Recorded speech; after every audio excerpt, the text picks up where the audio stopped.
Now we turn to number 7 in our series on God's love and justice. This one's entitled The Problem of Evil. And there's a question for us that has been an ongoing issue down through the ages. I particularly like the way that Epicurus, the Greek philosopher from the 4th century, the gods can either take away evil from the world and will not, or being willing to do so cannot, or they neither can nor will, or lastly, they are both able and willing. If they have the will to remove evil and cannot, then they are not omnipotent. If they can but will not, they are not benevolent. If they are neither able nor willing, then they are neither omnipotent nor benevolent. Lastly, if they are both able and willing to annihilate evil, how does it exist? There's the question that is posed so often to us. If we do believe in God, in his heaven, all's right with the world, but it's not. And we look at the existence of evil. Job, in the material for this time, he says, I looked for good, but only evil came. Job 30:26. And he questions God, and God questions him, and so on. And there's this debate with this underlying theme of why am I suffering? Why is there evil?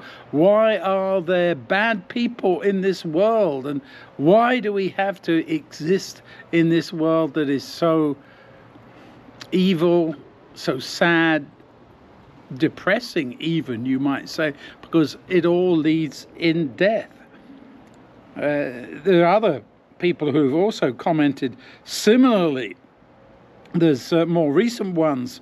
For example, you have Norman Mailer recently. If God is all good, then he's not all powerful. If God is all powerful, then he's not all good. Simple equation. Boethius, a 6th century Roman senator.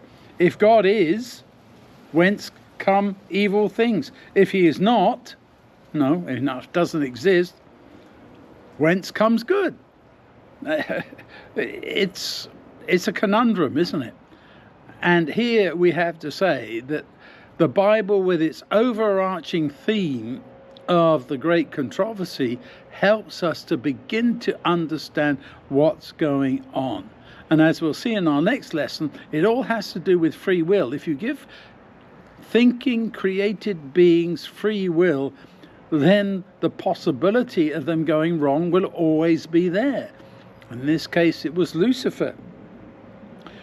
There's some interesting material, though, as we look through the notes for this time.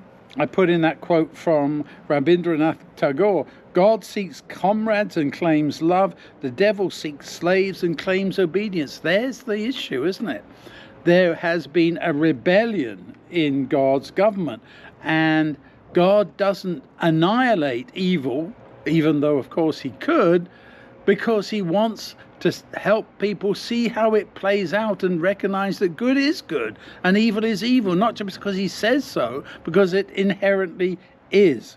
There's a very good quotation from The Great Controversy I put in there from Ellen White. Let me read just a little bit of it. To many minds, the origin of sin and the reason for existence are a source of great perplexity. Absolutely. They see the work of evil with its terrible results of woe and desolation, and they question how all this can exist under sovereignty of one who is infinite in wisdom, in power, in love. Here is a mystery of which they find no explanation, and they dismiss it all too often as God's strange work.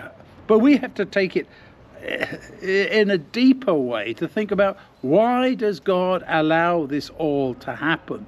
And if he does so, it must be for a supremely important reason. And she goes on to talk about not understanding it and then misinterpreting scripture concerning the nature and character of God, his government, and principles of dealing with sin. She does say it is impossible to explain the origin of sin so as to give a reason for existence. And I almost want to say it's because it doesn't make sense. It's insane.